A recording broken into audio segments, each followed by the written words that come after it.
President Trump again going after Attorney General Jeff Sessions in an interview with Fox News. He says Sessions should have recused himself in the Russia investigation or should have told the president that's what he planned to do. In the same interview, he was asked about the possibility of Democrats winning the House and then trying to impeach him. A new leader quickly. Among those calling for change, Senator Mitch Fifield. What has become apparent is that a majority of party room colleagues believe that there should be a transition. But Turnbull warns he'll quit Parliament if his disgruntled party continues to try to oust him, which could push any successor into immediately calling a general election. Tom Rivers, ABC News at the Foreign Desk. And the biggest grocery store chain in the country, Kroger's, now says it will get rid of plastic bags by 2025. Janae Norman, ABC News. These days, there's enough to stress about. Do I eat enough kale? Do I eat too much kale? What's the best way to sell my car? What color should I paint the kitchen? Well, at CarMax, we can't help you with the kitchen or the kale, but we can help you sell your car. Because at CarMax, we make real offers, not estimates, so you can sell your car quickly and get back to pondering your leafy greens and picking the perfect paint. CarMax, we buy all the cars. At Fidelity, we believe nothing should come between you and your money. So we're introducing zero account fees with zero minimums to open an account. All because we want you to invest with zero trade-offs. Visit fidelity.com/value to learn more. Zero account minimums and zero account fees apply to retail brokerage accounts only. Expenses charged by investments such as funds and managed accounts and for commissions, interest charges, or other expenses for transactions may still apply. Fidelity Brokerage Services, member NYSE, SIPC. Welcome to the Sideline Report, brought to you by the Times leader, Todd Griffin and Ty Engelbright in studio this morning to talk about everything sports. It's the Sideline Report on your hometown radio station, WPKY, The Tiger. And very good morning at 9:04. Yes, indeed, it's Thursday. It's that time. It's the Sideline Report. Good morning, Todd. Good morning, and it's a big day on the Sideline Report. A big day, lots of sports, a lot of fall, but it falls in the air with the weather, and we've got a guest. We do. Also a top 5 coming up a little later. It's our top 5 70s songs after we did the 80s songs last week. And, man, it was tough. We'll get to that later, though. I had a tough time, but anyway, I'll have you bring in our guest. I know he's short on time this morning, but we got big things to talk about. Absolutely. Joined this morning by Eric Walker, who is the sports editor at the Mayfield Messenger. Good morning, Eric, and thanks for joining us. Hey, good morning, guys. Thanks for having me. Absolutely, and a big football game coming up this Friday night. Our own Caldwell County Tigers will be making the trip to Mayfield to play the Graves County Eagles. And the first time that we will play at Eagle Stadium in Mayfield, so a big game there, and the first time I've been to that stadium. So, Eric, how do you see that matchup coming up Friday night? Well, I think, one, it's going to be a tough one with, what Graves County did last week, coming off that big win over Murray, and knowing also that Caldwell County wants to get in the win column. And, I think both teams probably have last year's matchup on their mind as well. We know certainly all the weapons that Caldwell has, and I think Graves County is just trying to work and piece things together. Well, a bit of a strange matchup last year because it was actually Caldwell's defense that took control of that game early, and I thought Graves actually did a pretty good job defensively against the Tiger offense last year, and then the Tiger offense struggled some last week in the loss over at Christian County. So, to me, that's going to be an interesting matchup to see how the game goes this week. Yeah, in talking to Coach Gregory, he had mentioned about one of the keys to the game being not shooting themselves in the foot early like they did last year with a lot of the miscues that they had, certainly, factoring in the defense that Caldwell's got and how they played into it. I think it's going to be a really good matchup. Certainly interesting to see how Ryan Mathis comes out. Of course, he didn't play in that game last year because he was injured. And he's kind of, getting back in the swing of things. Obviously, he's, came on. He was only out 3 games last year. Played the rest of the season for Graves. Then, of course, had a big basketball season as well. I think he also participated like your quarterback, Joby did up at the Louisville quarterback camp. So he's kind of getting back in the swing of things. Certainly back with his running game.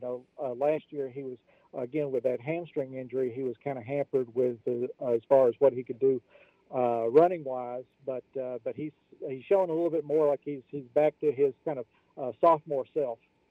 Well, that's going to be interesting for us to get a look at him because, like you said, he missed the Caldwell County game. And when you look at this game this week, you've got Mathis for Graves County, the Rileys for Caldwell County, and all those players are some of the top-ranked players in Western Kentucky. Yeah, exactly. That's a very good point. And I think obviously with the Rileys that Graves knows exactly what they're going against, and so they've got to keep an eye on them at all times on both sides of the ball. Looking at the Graves County offense, it did suffer some losses from last season. Looks like they had to retool a little bit up front, and maybe they're looking at some working some guys in at receiver spots this year too. Yeah, that's right. They did lose a ton of their offensive line last year. Lost their center, and then of course they lost Trevor Grant, who was the state leading receiver last year, all-state player. Just did a heck of a job, not only just catching the ball, but also picking up yards after the catch. Talking to Coach Gregory this week, asking him specifically what he thought about how the offensive line did last week, and he was really pleased considering that they are a bunch of young guys. He said they executed really well, knew exactly what they were supposed to do, who they were supposed to be blocking. The one thing that he did say is that he wants them to be a little bit more physical, and that's kind of the emphasis going in, to this week and certainly moving forward with the rest of the season. So that's apparently sounds pretty, a bright spot, considering what the situation is with trying to bring in some young offensive linemen and making sure that they've got all the schemes down and everything that they're supposed to do. And then, like you said, with receivers, they do have a couple of good ones in regards to Nelson Browning, Tavis Brown. They're speedsters. They picked up kind of a surprise receiver. They had an injury to Caleb Beck. He had an ankle injury right before their scrimmage with Henderson County and Madisonville North. So they had to bring in a sophomore, Race Richards, and he ended up leading all the receivers for Graves last week with 71 yards. Had a couple of big important catches when Graves was backed up and needing some yards, and got both of those catches with people hanging on him too. So he's apparently an interesting target that Mathis is going to be looking at. Yeah, what do you think the Graves County offense would like to do? Would they like to run the ball? Would they like to pass it? Are they trying to be more of a 50-50 team? I think they'd like to be 50-50. They know exactly what Ryan can do, so he's always a threat. But then they want to give him that option to tuck and run if he needs to. Cody Goatley, who quarterbacked last year in the Caldwell County game, he's one of their main rushers. A big, strong, physical guy. I think his dad played at Purdue. With the Purdue connection there in Caldwell County now with Elijah Sindelar up there. But he's a big, strong, physical type of runner. Also plays linebacker. So they'd really like to be balanced and kind of keep the defenses on guard. Well, one thing we see when Caldwell County plays the 5A schools is that sometimes they have losses, but it seems like they're able to cover those up. And we saw that over at Christian County last week. I think Christian graduated 27 or 28 seniors, but, man, they just had athletes on top of athletes. And, I don't know if Graves County is going to be quite as quick, but it looks like they do have some big kids, and I'm sure they've got some kids that can play too. Yeah, that's exactly it. Yeah, they probably don't have, if you're looking at a team like a Christian County, maybe athletically they may not match up evenly, but yeah, they do have some playmakers, some big kids, that can come through and do some damage whenever they need to. Defensively, what will we see out of Graves County this week? And I know Mathis is back there at safety, so I saw him pick off a pass last week, so he gets into the game a lot of ways. Yeah, that's exactly it. That was kind of an interesting take for this season that he was going to be on the field defensively. Um, I know that they want to do a little bit better in regards to their pass protection and try to be a little bit more physical. And certainly they're going to be on guard whenever it comes to knowing what Caldwell County is going to do and throwing the ball. They're going to be primed to watch for that screen and exactly what else going to be taking place there. But I think the interesting thing coming off of last week's game against Murray, they were looking at a couple of tapes for Murray, thinking that Murray was going to be playing in a single wing offense. They ended up getting down and reverted back to a spread offense. So everything that Graves had prepared for with Murray last week, they had to throw out the window and go back to their base defensive plays. So one thing that I was really impressed with was how they were able to adapt quickly, be successful, especially with a number of young guys. It's kind of tough for me to try to handicap this week's game because last week with Caldwell's game over at Christian County, I picked a lot of points. That ended up being 11-6. So, kind of missed the boat on that one. But I do think we'll see some points this week. I think the offenses, just with the playmakers on both sides of the ball, it seems like the offenses might be just a little bit ahead of the defenses. Do you kind of see it that way? Yeah, I think that's a very good assessment. I do think that we'll probably see a lot of offense, some points put up on the board. I don't think that it's going to be certainly a sub-2 touchdown game. I think that you could probably see, at least 3 touchdowns on both sides of the line. We're coming down there for the first time. It's my first time at the stadium. What is the official name of Graves County Stadium? I believe the official name is Eagle Stadium. Yeah, I know they're also in the works of trying to find some sponsor and maybe get some naming rights going on with that. But right now, yeah, it's just Eagle Stadium. I know Caldwell County came down there like in 1985 or 86, but that game was over at War Memorial. So this is our first trip down there. What can we expect at Graves Eagle Stadium? Let's see. What can you expect at Graves Eagle Stadium? That's a good question. Definitely hit the concession stand. I was going to say, the hot dog's good? Yeah, they could have brats, too. So that'll be all right. They've got that. You want to hit that up. I'm a former band dad, so I've spent my time in the concession stand, and so I can give you a 5-star rating. Well, maybe not a 5-star rating, maybe a 3-star rating. But whenever you go by there, tell them I sent you, and they'll probably give you maybe a couple of cents off. Well, Graves County got a big win last week over Murray. Caldwell County looking to bounce back this week. It should be an interesting matchup. Again, I think we're all expecting to see some points put on the board this week. It should be a fun game. And like I said earlier, we've got some of the top players in Western Kentucky going to be on the field. So it's going to be a fun game. But, Eric, you have a lot of fun going to high school football games because it's not just Graves County, it's Mayfield. How do the Cardinals shape up this year? When you're right. They look a lot very close to being on the same page as last year, to be honest with you, despite the number of losses that they also suffered. They lost a good receiver in Jordan Harrison. They lost a bunch of their offensive and defensive line players. And certainly you can't talk, about losses without mentioning Kyle Hurt.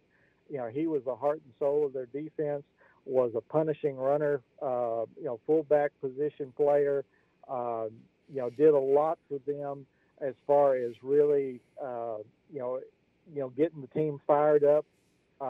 So despite those losses, last week playing against a tough, physical, really well-disciplined Union City team, I was just really impressed at how, in the way that they played, considering what Union City's game plan was, which was just eat up clock, run the same play over and over again.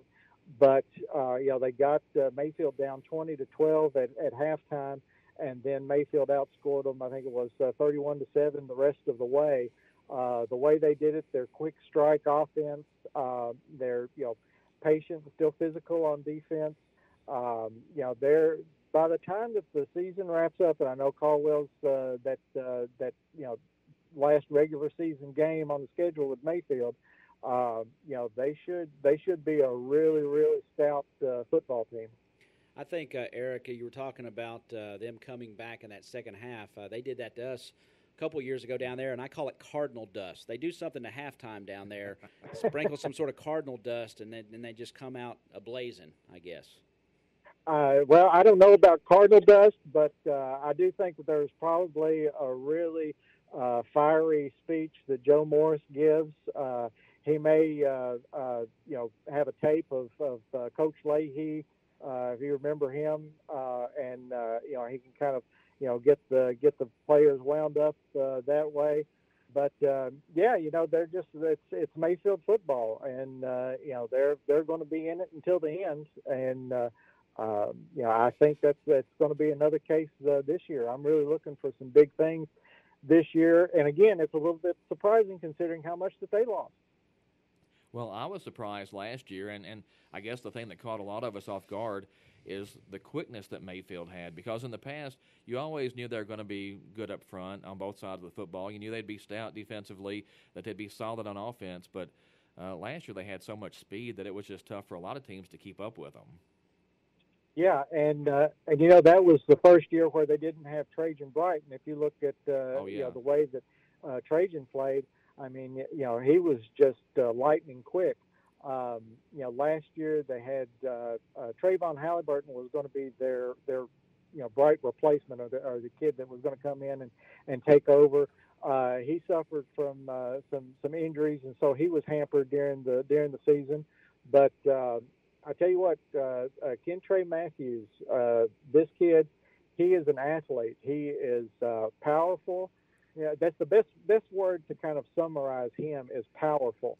He's got these huge legs. He can run. He's got quickness that goes along with it. But he is just a load to stop. Once he starts going, it's going to be hard to get in his way and try to stop him.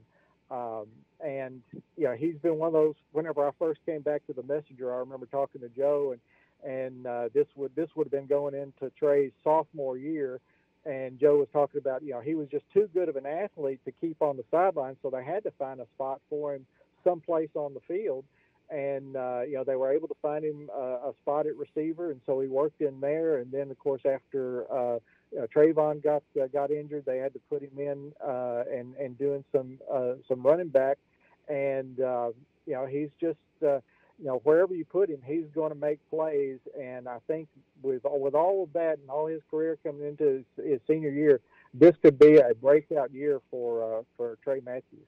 Oh, yeah, it's going to be a big year for Mayfield football. I think Graves County is going to have a big year down there, and Caldwell County gets to make the double trip this year because we'll be coming to Graves County, and then we'll finish the year at Mayfield, so we'll get to see both of those teams. Yep, that's true. And then, of course, next year you all are part of 2A, and so we'll be regular crossing paths on a regular basis again. Yeah, that becomes a district game again. It moves up a little earlier in the season, so it'll be just like old times. Things are right in the world. Back to 2A. That's exactly it. That's exactly it. Well, Eric, we really appreciate you taking some time and joining us this morning, and just wanted to know if you had a chance to put together maybe your top 70 songs for us before we let you go. Absolutely. I've devoted much of last night and a big chunk of this morning to that as well. Do you want me just to kind of run down the list? It's not necessarily in order, but I can do that if you want me to. Yeah, just go ahead and fire them at us. Okay. Well, the first one, I'm a big Eagles fan, and of all their library of hits, I had to look at One of These Nights as being one of my favorite Eagles songs, and one of my favorite songs from the 70s. Good one. Yeah. What else do you have? Another one is Gordon Lightfoot, Sundown. Yeah. Yep. You may know if you follow me on Twitter that I'm a parrot head, and so I had to throw in Jimmy Buffett's Margaritaville. There you go. I think that was probably one of the first songs I can remember constantly being on the radio growing up and listening to the radio in the car. Kind of a curveball here, and kind of gets back to Jimmy Buffett. My wife and I went up to Chicago last month and saw Jimmy Buffett in concert up there. One of his opening acts was Boz Scaggs and Lido Shuffle. There you go. And they performed at Wrigley Field, and so the crowd that was there on the field and in the stands were singing along to it. And I mean, it was almost kind of like at Fenway Park whenever they're playing Sweet Caroline, and everybody's kind of chiming in on that. But yeah, after hearing that song, and it was like, oh yes, I completely remember that song. So I had to include that as well. And those are good ones. And here's another curveball for you. Every Kind of People. Do you know who sang that? It's on the tip of my tongue. Every Kind of People. I remember Everyday People by Sly and the Stone, but that might have been the 60s. So Every Kind of People. It's on the tip of my tongue. Say it. Robert Palmer.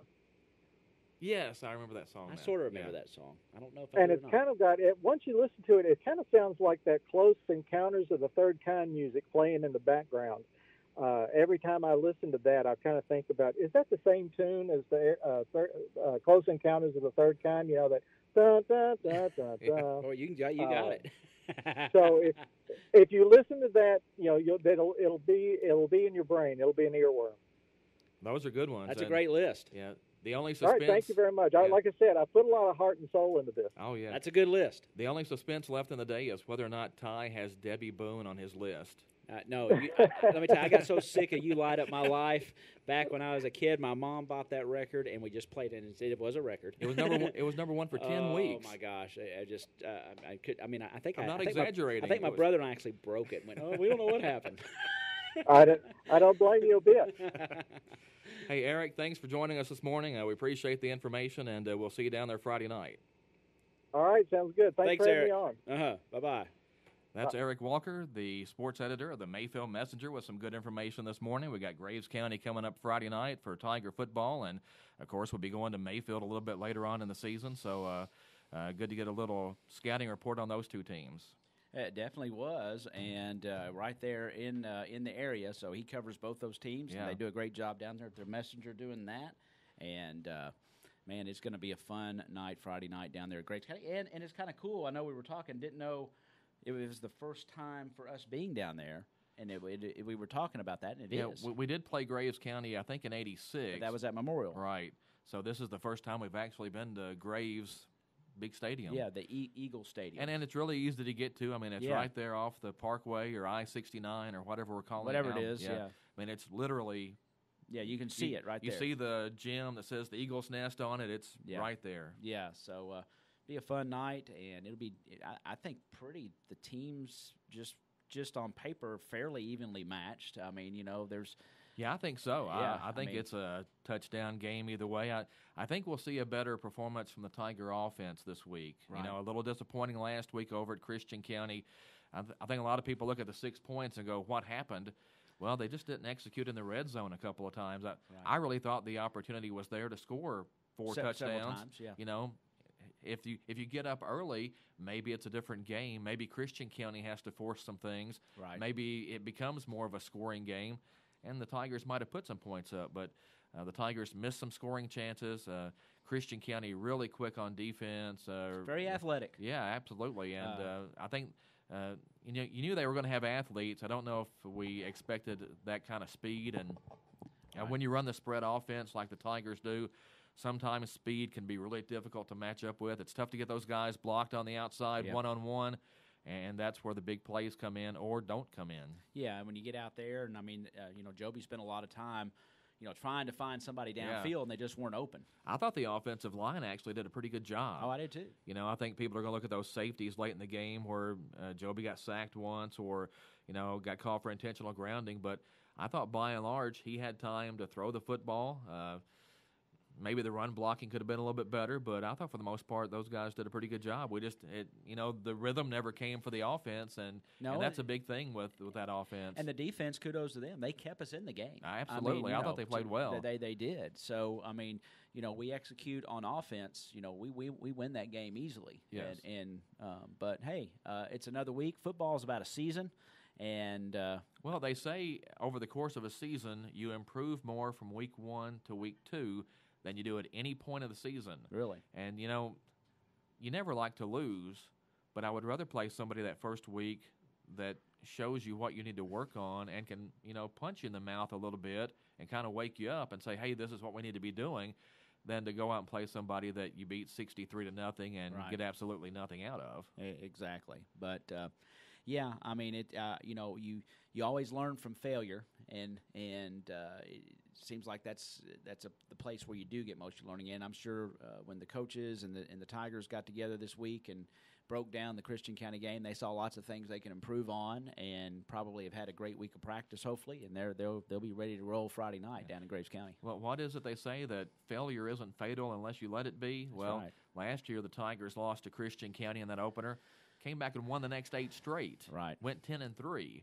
The 3 losses were to some of the best teams in the state. Exactly. So, that was an outstanding year. This year, another difficult schedule just like last year, but, going 1 week at a time. I think the game is winnable this week, but you really have to execute and have to execute at a high level. Yeah, no doubt about it. And we just encourage everybody, man, make that trip down there. It's going to be a fantastic football game. And it's not that long a trip, really. And the drive is good. The roads are pretty much fixed now down that way. So just make the drive about an hour down there and cheer on these Tigers Friday night.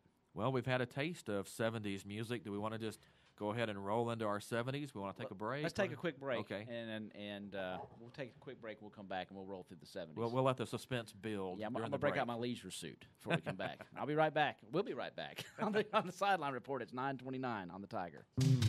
ABC Finance is proud to give back to the community. That's why they are collecting school supplies. When you visit, why not drop off a few school supplies? ABC Finance is working with local agencies to distribute collected school supplies to area schools. Come on out to ABC Finance and let Jody and Virginia help you with your back-to-school needs. From school clothes to cars or maybe even that late summer vacation, ABC Finance has loan terms and payments that will fit any budget. At ABC Finance on US 62 at Princeton Plaza. Phone 270-365-7444.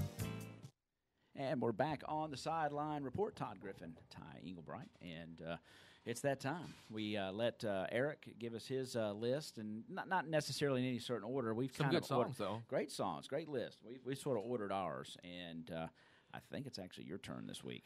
Okay, this was really tough. As a matter of fact, I realized while we were interviewing Eric that I don't have a Cat Stevens song on my list, and I don't have the Eagles. It's kind of like last week, I'm thinking of more songs that I don't have on my list than I do. I've almost got 10 now. But anyway, well, I have a tie at number 5. And let's preface this, if you just joined us, top 5, so to speak, 70 songs. Top 5-ish. Top 5-ish, yeah, 70 songs. Okay, so I'm just going to go ahead and get my former Beatles out of the way at number 5 and go with Instant Karma by John Lennon and Band on the Run by Paul McCartney and Wings. Pretty good one. That's good. You got your Beatles out of the way there. I got my Beatles out of the way. You got your solo Beatles, but still. Yeah. Pretty good. This was tough. It was. I can't believe I don't have Paul McCartney and Wings. I love them. But my number 5, Leonard Skinner's Sweet Home Alabama, and the Joker, Steve Miller Band. Yeah, there's no way. You can't dispute those. There's no way. No, you can't. Okay, so at number 4, I have my favorite Pink Floyd song, which is "Wish You Were Here." Yeah, can't dispute that either. I love that song from the beginning to the end. I actually think that album is better than Dark Side of the Moon. Yeah, and a lot of people, Dark Side of the Moon spent that might be a controversial take, but I really think it's a better album. Well, and how many times does a band have an epic album and just can't follow it up? And here, Pink Floyd, every album's epic. Yeah.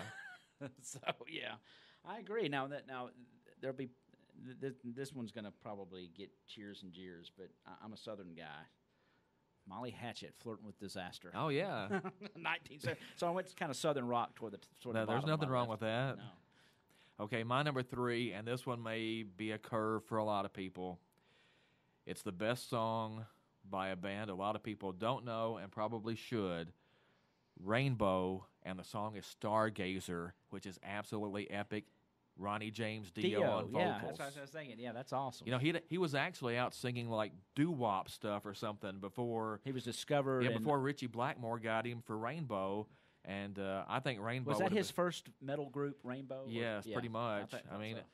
I think Rainbow would have been as big as Black Sabbath if they could have stayed together. Right. But apparently nobody could stay with Richie Blackmore that long. That's and you know, great things happened because Ronnie James Dio went on to take over for Ozzy and Black Sabbath. Yeah. So, you know, people look back to the Sabbath breakup as being bad.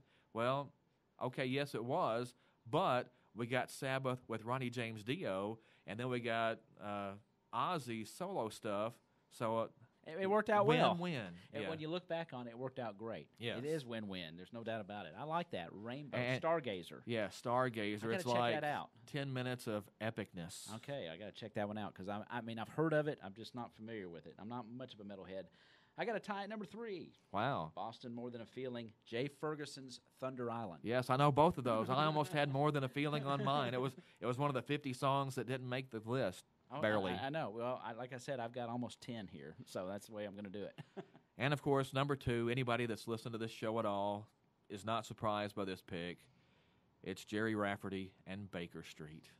Yeah. I mean, it's like one of the most, I keep using the word epic, but, you know, the sax solo and the whole song. I mean, I don't know why. I don't think that song was ever a number 1 song. Is that your number 2? Yes, that's my number 2. I think it peaked at about number 5, maybe, in 1978.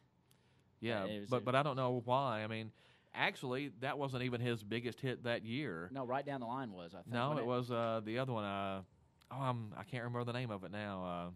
It's on that. It's on that. Yeah, one album. it'll hit me in a minute. It's on that one record. Yeah, but yeah, Baker Street was actually like the second or third single off of that. See, I've got that at my number 2 also with the Cars Let's Go. And the reason why, I remember being a kid and cruising down Gulf Boulevard in St. Pete, Florida, where I kind of lived, and hearing those songs on the radio, and my Aunt Judy's Pontiac Grand Prix, and I just kind of, the windows were open, and just good memories, man. You know, I think of the old radio station when I think of Baker Street. Oh, I do too. Because that's just the kind of music that was played. Yes. And on a rainy afternoon, you got Baker Street going, yeah. It's very 70-ish. I mean, it's like... It's darn good. Yeah. That's all you can say about it. So, yeah. So I got Cars Let's Go and Baker Street at number 2. So... Oh, so we're up to number 1. I think we that are. was quick. Wow. Okay. This was tough. We'll have to talk sports the rest of the day.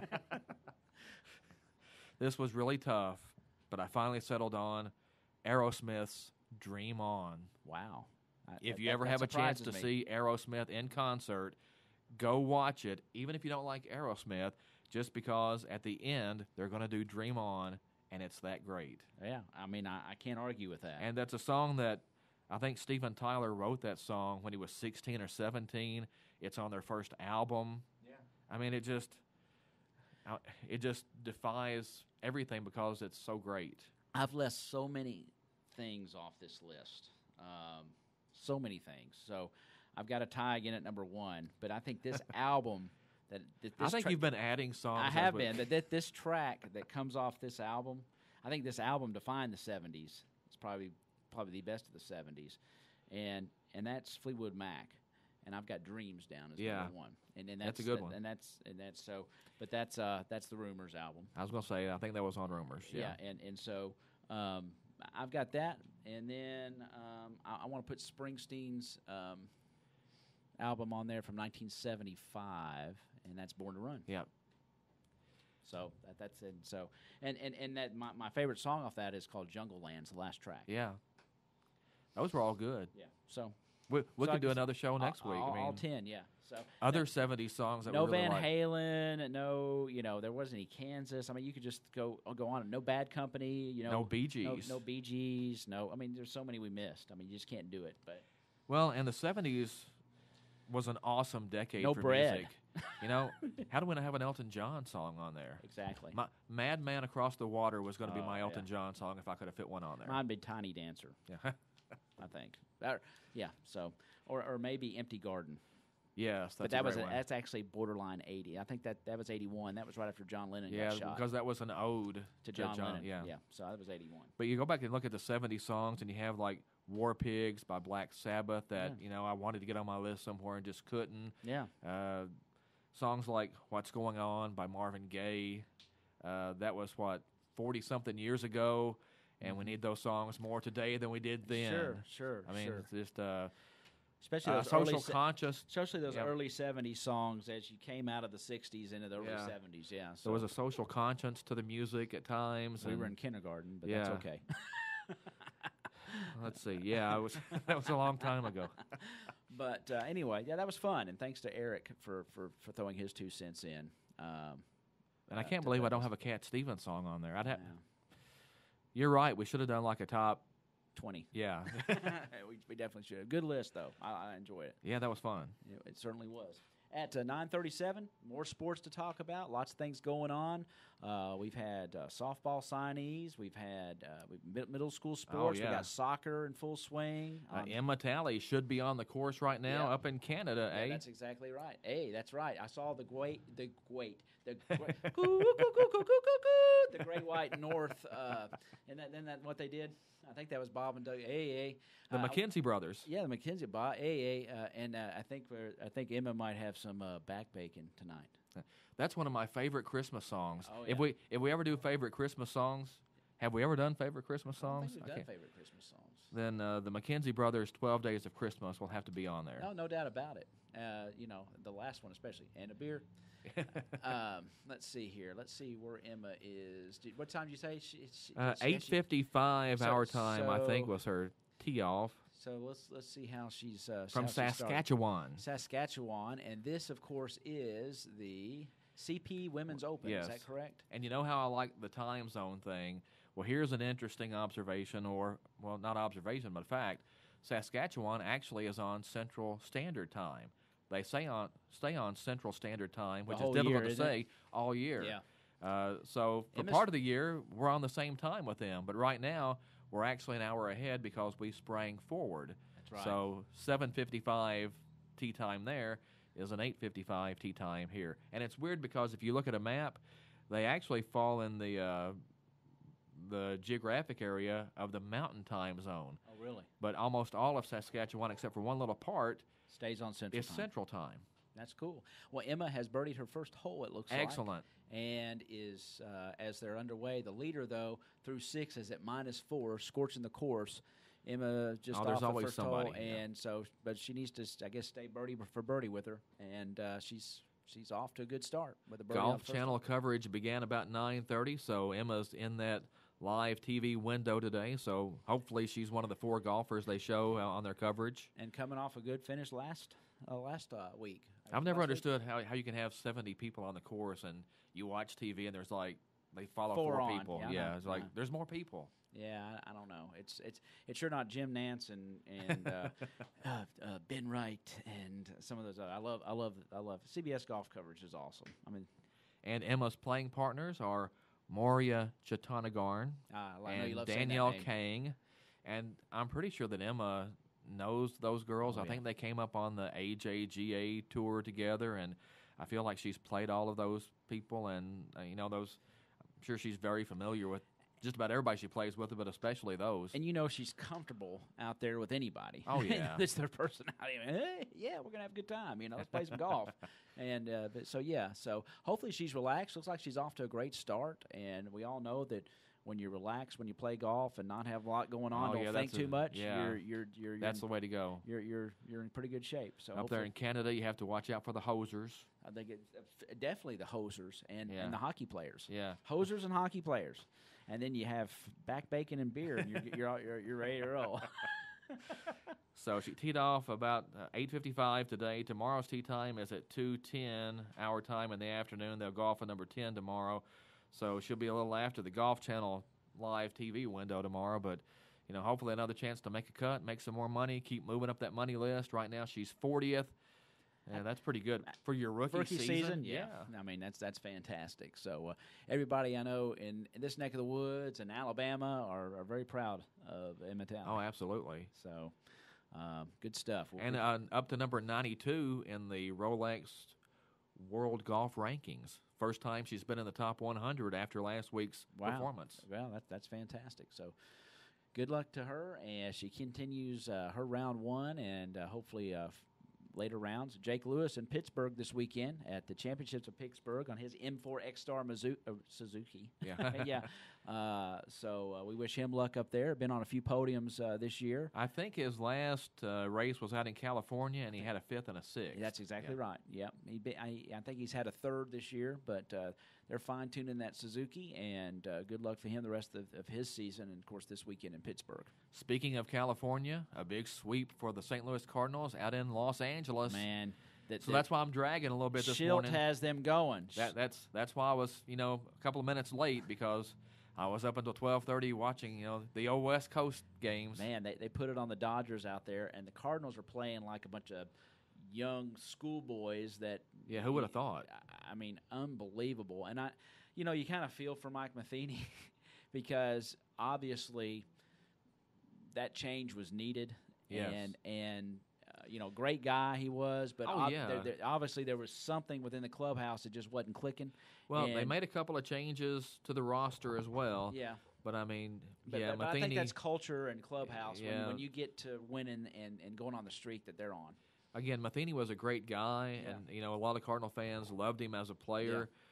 But ownership did not do him a favor by keeping him around as long as they did as manager. I mean, he made some hard feelings among the fan base, and hopefully everybody can move on from that now because things are rolling. And I didn't think the Cardinals had a chance of getting in the playoffs when he took over. I was just hoping that they could make some changes. I remember you saying that. Put themselves in position maybe in the offseason to make an acquisition or two, and, hey, let's go at it next year.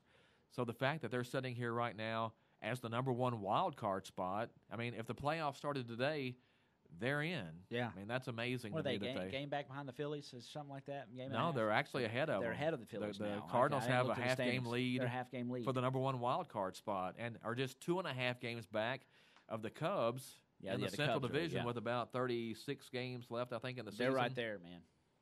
I kind of miss the old West Coast swings. Oh, though. yeah, I mean, I do too. Everybody always complains about having to stay up late, but I liked it. The Cardinals went to L.A. after playing home games, and then after L.A. they go to Colorado. And it's not like back in the day when you went on the West Coast. L.A., San Francisco, San Diego. Absolutely. You played that West Coast swing. It was a week and a half to 2 weeks, and it was. And 10:35 at night. Yes.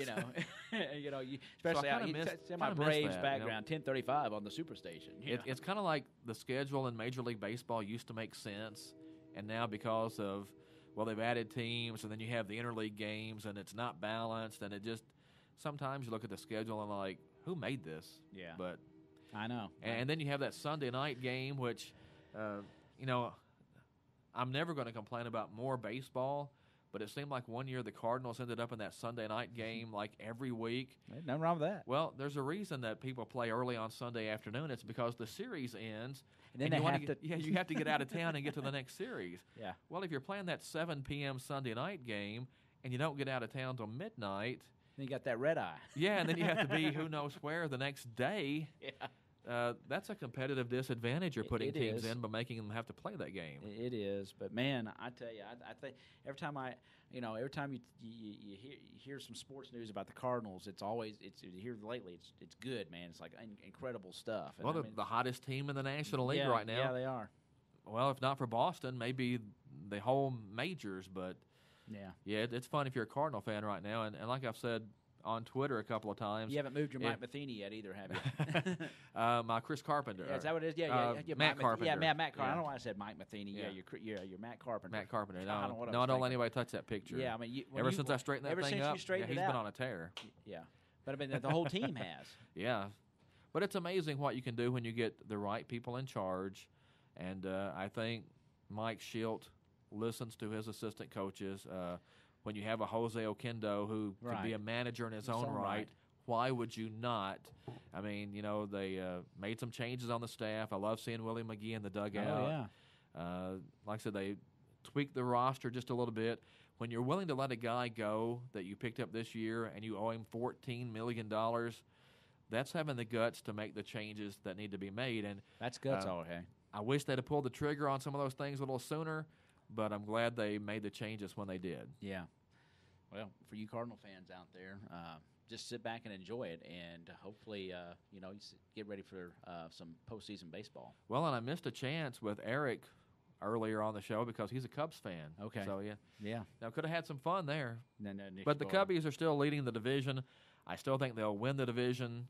At this point, I'm just tickled with the way the Cardinals are playing. If they make the playoffs, that's fantastic too. And at least I think the organization is set up now to where they can go into the postseason, maybe make a few more moves, and really come out strong next year. Yeah, no doubt about it.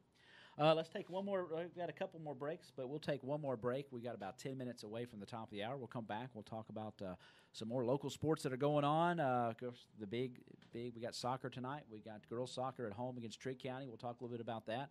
Of course, our football Friday night. We've got middle school football tonight as well. This time of year, you don't run out of things to talk about. So we'll be back here in just a second. Todd Griffin, Ty Englebright. It's the Sideline Report on WPKY, The Tiger. Get spruced up with quality mulch from Bashir Sawmill on Dawson Road in Princeton. We all know buying mulch by the truckload saves money, and it's only $25 per load for dark natural mulch at Bashir Sawmill on the Dawson Road, 1/2 mile past City County Park. Bashir Sawmill also buys standing timber and timberland. Give them a call today, 270-365-2330. That's Bashir Sawmill, family owned and operated in Princeton for over 50 years. We're back on the Sideline Report, and I about said, "There you go, Todd. You take it." He's like, "What are you doing?" Yeah, caught me off guard. You're an old radio guy. Take it, Todd. I was sitting there trying to get a text through and everything else, but well, just a lot of things going on. I'm sorry I did that to you. Didn't mean to. Yeah, I've never seen you with a deer in the headlight look. I pointed at you and you went like, "What am I supposed to do?" I was trying to get my thoughts, arranged for when you came to me, and I was like, wow. Man, you're old school, man. Just take it and go. No, I'm kidding. Go ahead. Caldwell County Volleyball is in action tonight over at Madisonville North Hopkins, a big 7th District matchup there. And, of course, volleyball picked up a signature win on Saturday, going up to Louisville and beating number 16-ranked Presentation. And, had some video of that I posted on Facebook and Twitter.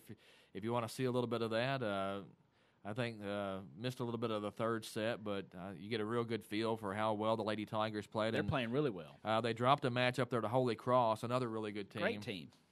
So just some good action to go play those competitive matches early in the season, and you've got to play those good teams. It's like we mentioned in football earlier.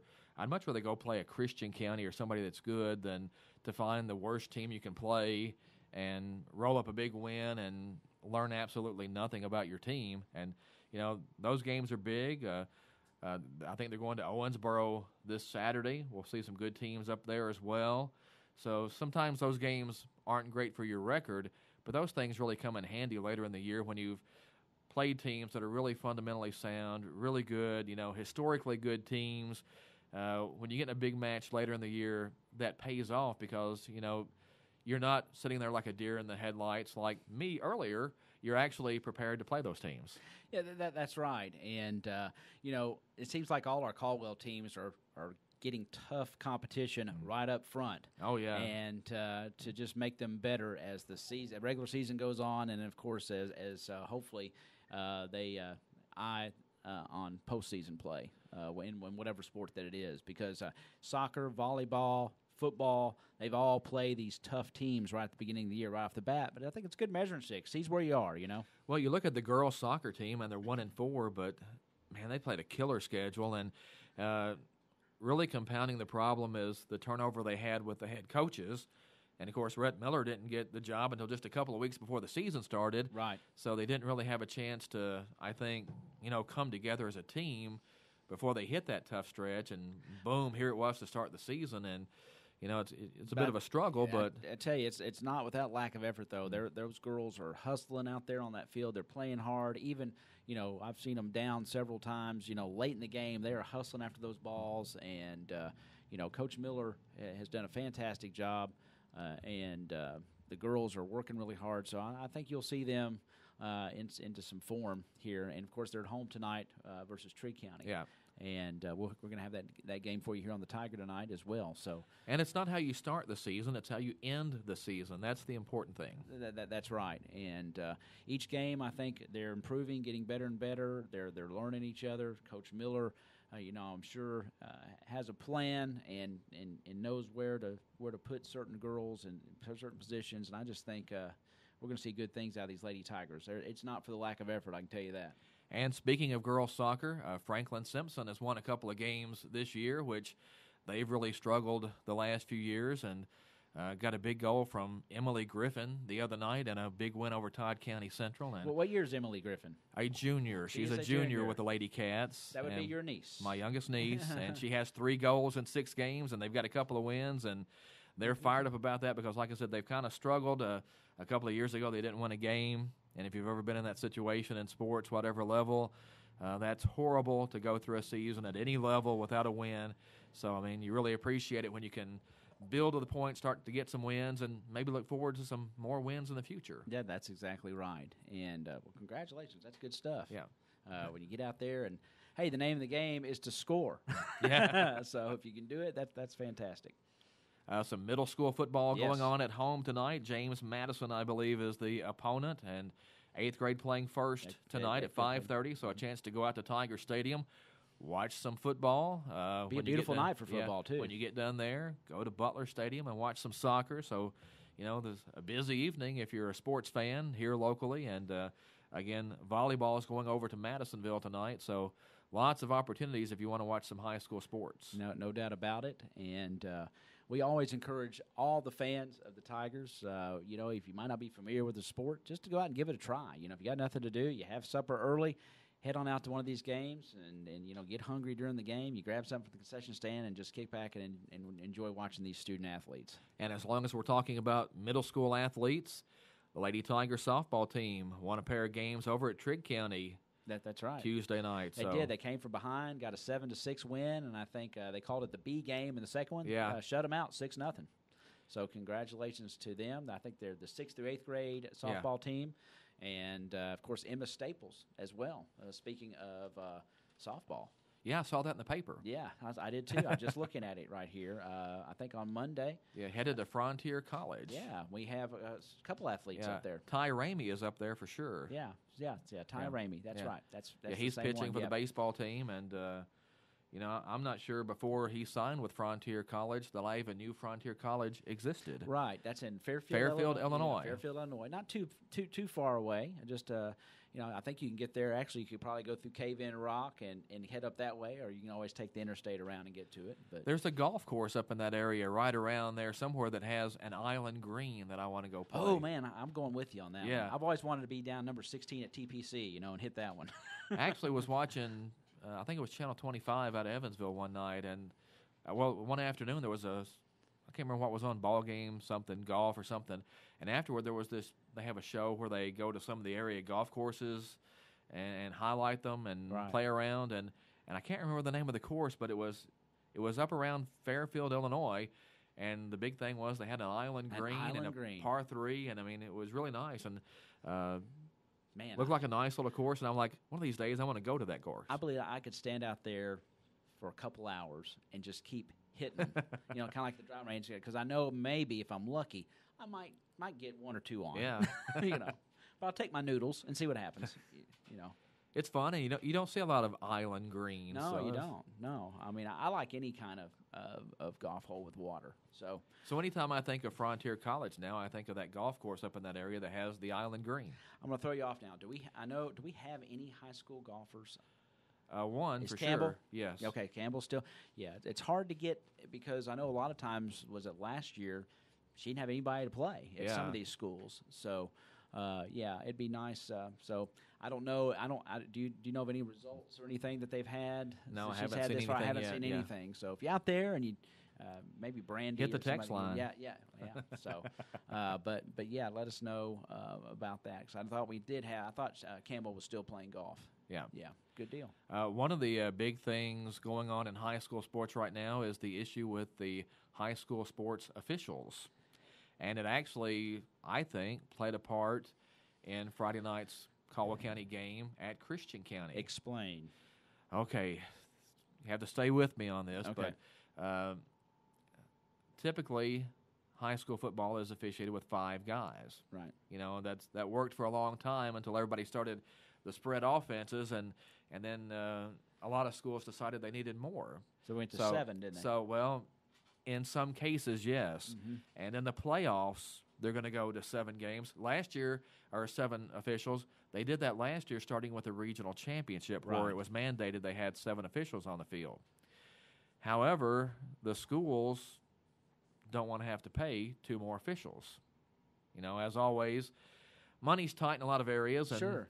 Well, second region schools have typically paid officials $85 a game. Well, that's for 5. Well, when they went to 7, they split that same money among 7 guys, so they went from making $85 a game to making $61 a game. You know, I wouldn't like that if I was an official. Right. The officials don't like it, so they're not going to do any 7-man crews as long as that's the case. You know, schools can request a 7-man crew, but the officials aren't going to do it unless they get paid $85, and I understand that, and if I was in their shoes, I would want everybody to get a complete share too. Right. But it comes into play for a team like Caldwell County, and I think Caldwell County is one of the schools that would be willing to pay full price. But you have other schools who don't draw the crowd for football games that a Caldwell County or, you know, a Mayfield or a team like that might. So they don't make enough money to really pay 5 officials. You know, it's hard to find the money. Right. You know, that's $85 is what, $170 a game for 5 home games over the course of a season.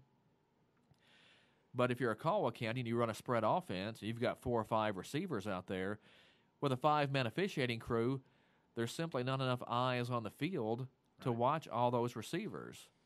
So if you're a defense, you can go out there and clutch and grab and hold the receivers, throw receivers off their routes. Well, it's illegal by the rules, but if nobody sees it, anything goes. Right. And that happened to Caldwell County a little bit against Christian County. You know, there was some holding going on the outside. Yeah, I'm not so sure about receivers some of that. couldn't get off the line. Yeah. And, you know, everybody on the sideline sees it. I thought Everybody that up in the crowd sees it, but there's no official dedicated to watch for that. I'm not one to criticize officiating myself. I'm not a yeah, and I know you're not I'm not either. criticizing. I'm just stating I know, that but they can't. I'm going see back that. to our game. Yeah. I mean, that was a tough game. Number one, I think, to officiate. Yeah. So just because of the styles and like you said, the spread offenses and coming to the line quickly, trying to get plays off. But man, I think those guys. It appeared to me that they were struggling a little bit. That crew, that game. And, Well, the speed of the game was pretty quick. yeah, exactly. And again, that would have been a game where if you'd had 7 officials, and you have 2 guys down each sideline, you know, down the field a little bit. Well, those guys can see the receivers now. They can see the holding taking place.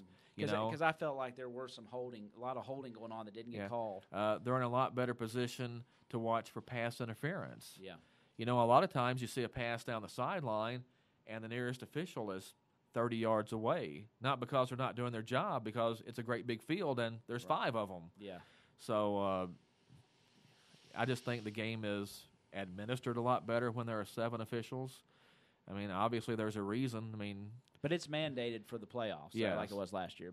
But you think we'll see some 5-man crews, some 7-man crews, depending on well, that's the kind of what schools? we saw last year because I think the officials have to work some 7-man crews. And again, I'm not an official and I don't know everything, but you know, just I've been able to pick up enough things here and there that you know you kind of know what each official on the field is kind of looking for, where they're looking. Right. And if you're a smart player and you can pick up on some of those things, well, you can get away with a grab or 2 here or there because there's literally to see it. It's not that they aren't looking for it. It's just that's not where they're supposed to be looking. You know, that's not their responsibility. And some things are just some blind spots on the field when you only have 5 people officiating the game. And I think 7 just makes it a better game. And, you know, sometimes that's just an opinion because I've seen other people say that, you know, when you get 7 people out there, they call too many penalties, and then it just becomes, you know, kind of a flag fest, and it slows the game down a little bit. But If you're a Caldwell County and you run the spread offense, I think it's beneficial for you for there to be 7 officials on the field to keep an eye on those receivers. Because, boy, I felt like you did. The game was pretty speedy the other night over there. And there were times when, in Caldwell County wants to when they run that spread, they want to get in that rhythm. They want to get up to the line. Well, they want to get and they want the ball spotted quickly. Yes. They want you to get the play clock moving quickly. Yes. Especially when the other team has the ball. But, it just, like I said, it makes so much more sense to have 7 officials out there instead of 5. But the big thing is paying for it. And, the officials shouldn't be shortchanged because there's more of them. But some schools just simply don't have it or refuse to do it. That's a pretty big chunk of change for a lot of schools. It is. To come up with, another $170 for 2 more officials for what amounts to 5 home games. Yeah, and you did the math a few minutes ago, so yeah. Well, it'd be interesting to see how that progresses. It really will be. So if you're going to the game and you think, hey, we need more officials, well, this is why we don't. That's good to know because I was not aware. I'm going to try to go back to the leaderboard, see if we get away about Emma.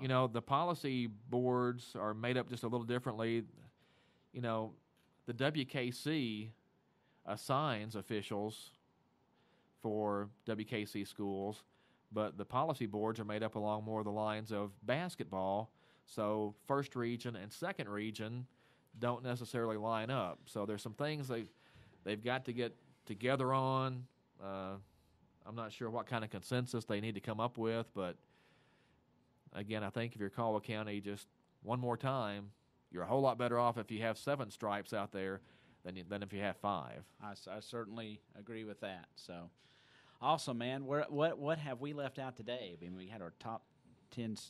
I said 10, 5. But well, yours was almost a 10. I had 10, but looking at an Emma update, she's through 4. She's still -1 and tied for 9th.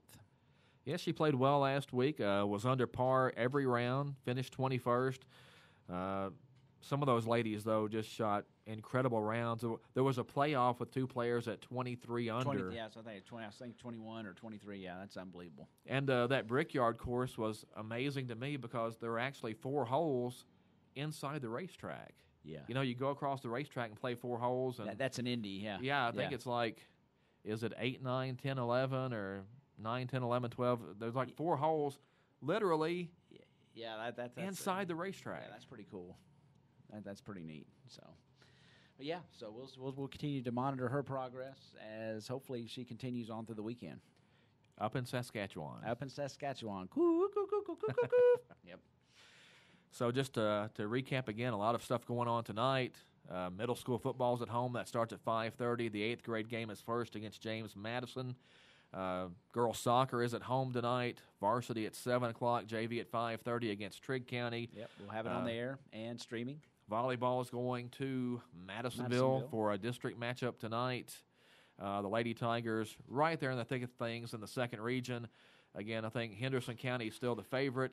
University Heights actually got them in a best-of-3, though, earlier this season. So, hey, maybe the region's opening up a little bit. Yeah.